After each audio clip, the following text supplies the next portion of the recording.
Hello, good morning बच्चों।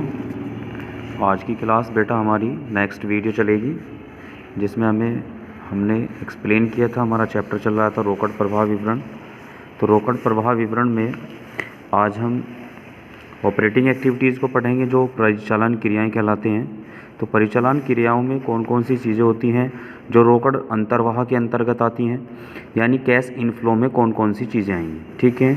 और रोकड़ बहिर्वाह में यानी कैश आउटफ्लो के अंदर कौन कौन सी चीज़ें आएंगी, तो वो सब चीज़ें हमें आइडेंटिफाई करनी है, ठीक है। गैर वित्तीय कंपनी कोई दशा में यदि कोई गैर वित्तीय कंपनी है तो उसमें नगद बिक्री, सेवाओं से प्राप्त राशि, व्यापारिक से प्राप्त राशि, कमीशन आदि से प्राप्त आयकर रिफंड, और वित्तीय कंपनी की दशा में ब्याज और लाभांश से प्राप्ति, प्रतिभूतियों का क्रय।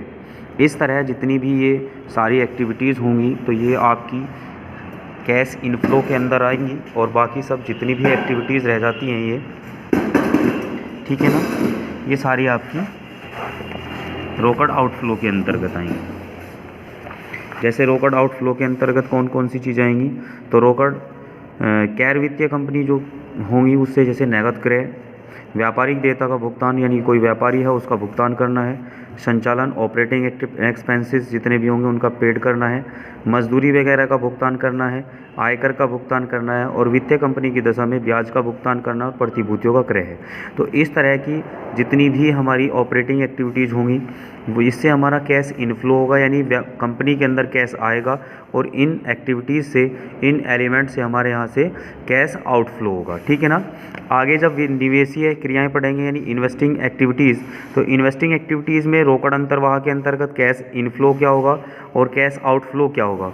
तो कैश इनफ्लो के लिए जो स्थायी संपत्ति है, मान लीजिए कोई फिक्स एसेट्स है उसको हमने बेच दिया है, उससे प्राप्त हमारे जो पैसा हो रहा है वो हमारा इनफ्लो होगा। विनियोगों का विक्रय यदि हम करते हैं बाजार या प्रतिभूतियों को छोड़कर, ब्याज की प्राप्ति, लाभांश की प्राप्ति, विनियोग हेतु खरीदी गई संपत्ति से किराया प्राप्त। रोकड़ बहिर्वाह के अंतर्गत यानी कैश आउटफ्लो के अंदर स्थायी संपत्ति का क्रय होगा, विनियोग का क्रय होगा जो बाजार या प्रतिभूतियों को छोड़कर, और विनियोग क्रियाओं के संबंध आयकर भुगतान। तो इस तरीके से जो ये हमारा क्वेश्चन, इसके बाद जो तीसरी एक्टिविटीज़ हमारी जो होती है वो होती है बेटा फाइनेंशियल एक्टिविटी, जिसको वित्तीय क्रियाएं कहते हैं। वित्तीय क्रियाओं के अंतर्गत जो कैश इनफ्लो होगा, समता और अधिमान अंशों के निर्गमन से प्राप्ति, यानी कितना हमें प्राप्त हुआ है, चाहे वो इक्विटी शेयर्स हों चाहे आपके अधिमान अंश हों, प्रेफरेंस शेयर हों। ऋण पत्रों के निर्गमन से कितनी प्राप्ति हुई है, दीर्घकालीन ऋण से कितनी प्राप्ति हुई है, और बैंक ओवरड्राफ्ट के संबंध में कितनी प्राप्तियाँ हुई हैं। इसके बाद रोकड़ परिवहन की बात करेंगे तो कैश आउटफ्लो के अंदर जो दीर्घकालीन लॉन्ग टर्म लोन होते हैं उनका शोधन, रिडम्पशन, अधिमान अंशों का भुगतान, अपने समतांशों की पुनः खरीद नगद में, ऋण और ऋण पत्रों पर ब्याज का भुगतान, ब्याज लाभांश का भुगतान, बैंक ओवरड्राफ्ट के शेष में कमी, वित्तीय क्रियाओं के संबंध में आयकर का भुगतान। तो ये सारी की सारी जितनी भी एक्टिविटीज़ हैं ये फाइनेंशियल एक्टिविटीज़ के अंदर जो एलिमेंट्स आए हैं ये कैश आउटफ्लो के अंतर्गत आते हैं, और जितनी भी ये एक्टिविटीज़ हैं, ये एलिमेंट्स हैं, ये हमारे कैश इनफ्लो के अंतर्गत आते हैं, ठीक है ना।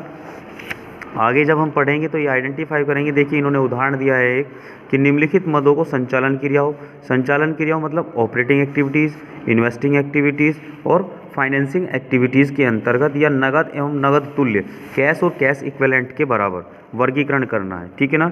जैसे नगद खरीद है, नगद बिक्री है, देनदारों से प्राप्त राशि है, ठीक है। तो जो नगद खरीद होगी ये हमारी क्या होगी बेटा, संचालन क्रिया है। अब नगद बिक्री है, नगद माल बेचा तो ये भी हमारा संचालन से है। इस तरीके से हमें देखना है, मान लीजिए हमने स्थायी संपत्ति का क्रय किया है, तो जो स्थायी संपत्ति का क्रय है ये फिक्स एसेट्स है।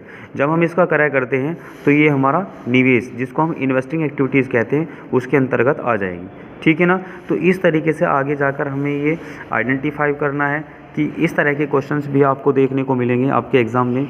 जैसे क्वेश्चन नंबर ये हो गया, क्वेश्चन नंबर 2 हो गया, एग्जाम्पल नंबर 3 हो गया। तो इस तरीके से आपको अपने यहाँ पर क्वेश्चंस देखने हैं, और ये एक्टिविटीज़ आपको ध्यान करनी है कि ये ऑपरेटिंग एक्टिविटीज़ के अंतर्गत आएगा, ये इन्वेस्टिंग एक्टिविटीज़ के अंतर्गत आएगा, और ये फाइनेंशियल एक्टिविटीज़ के अंतर्गत आएगा, और कौन सी एक्टिविटीज़ आपकी कैश एंड कैश इक्विवेलेंट के बराबर है। ये 4 एक्टिविटीज़ होती हैं